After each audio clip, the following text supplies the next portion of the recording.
Hello fellow classmates, I am going to tell you about my survival bracelet project that I did. And you can switch to the first slide, it'll show you our SMART goal of 50 bracelets that we made and donated to Operation Gratitude. They are out of California. If you switch to the next slide, it's a non-profit organization that sends out care packages to overseas troops, veterans, and first responders. And the Paracord bracelet can be used for in emergency situations. You would cut apart the bracelet where the end is, unravel it, and you would use the whole Paracord bracelet in maybe a situation where you need to make a shelter, tie up a net. You can also, inside the Paracord bracelet is 7 nylon strands.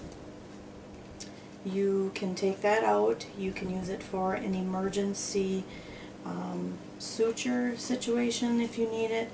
You could use it for a fishing line. You can also use it as a trip line to secure an area. Also, you could use it for a fishing line. So these bracelets are quite versatile in many uses, and there's other projects out there as well that you can use this Paracord for. Next slide should be the team members, and the team members, the picture that is on the slide is actually the Troop 45 boys that helped me. I did not have pictures of the adult, I didn't think of that, but the adults that helped were the Troop 45 committee members, which I am also a part of that as well. They are the Scoutmaster, the Assistant Scoutmaster, and 2 other committee members. They were very helpful in their thoughts and ideas on how to make this project a success.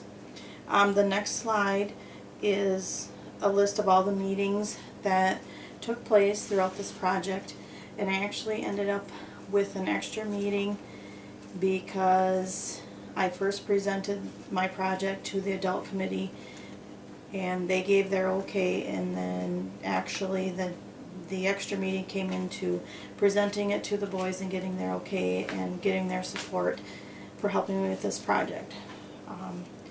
The next meeting that we had was what I called the trial run, where we had 3 different jigs set up to figure out which would be best that would work to making these bracelets.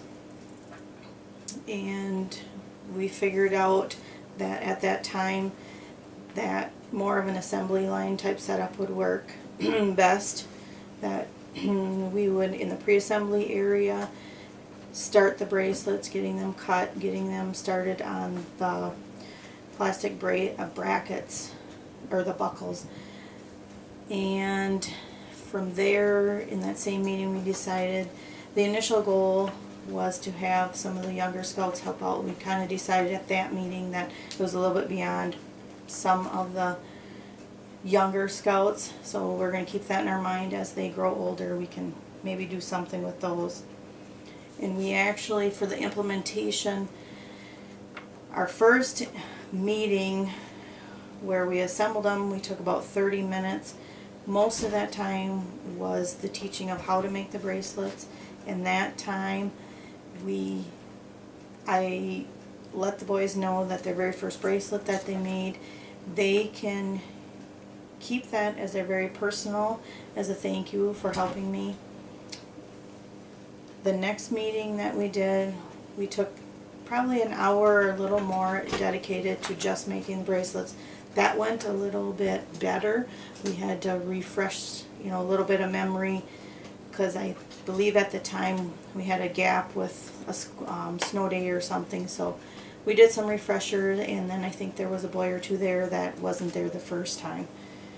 And we made probably about half our bracelets during that first meeting.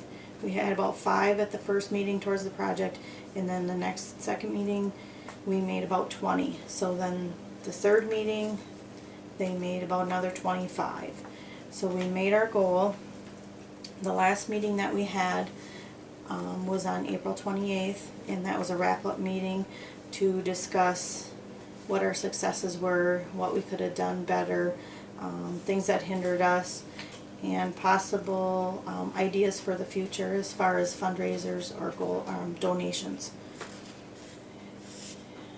The next slide is the text connections, and the text connections that I had were communication choices, and for this project we used emailing. We had some face-to-face because we were fortunate enough, being a Boy Scout project that had them involved in. They meet every Monday, so it was we had the chance every Monday to connect quick with each other. And I also used text messaging just to confirm that someone was going to be able to come or not come, or have an extra helper coming. The other thing that we did was the problem-solving process. When we had our trial run, we tried different jigs. We were thinking that we could pre-assemble things to make it go smoother for the boys. Access to the people in the know. I was fortunate enough that one of the adult committee members is a cabinet maker, so he has a wood shop, and he's actually one that made the jigs and the templates.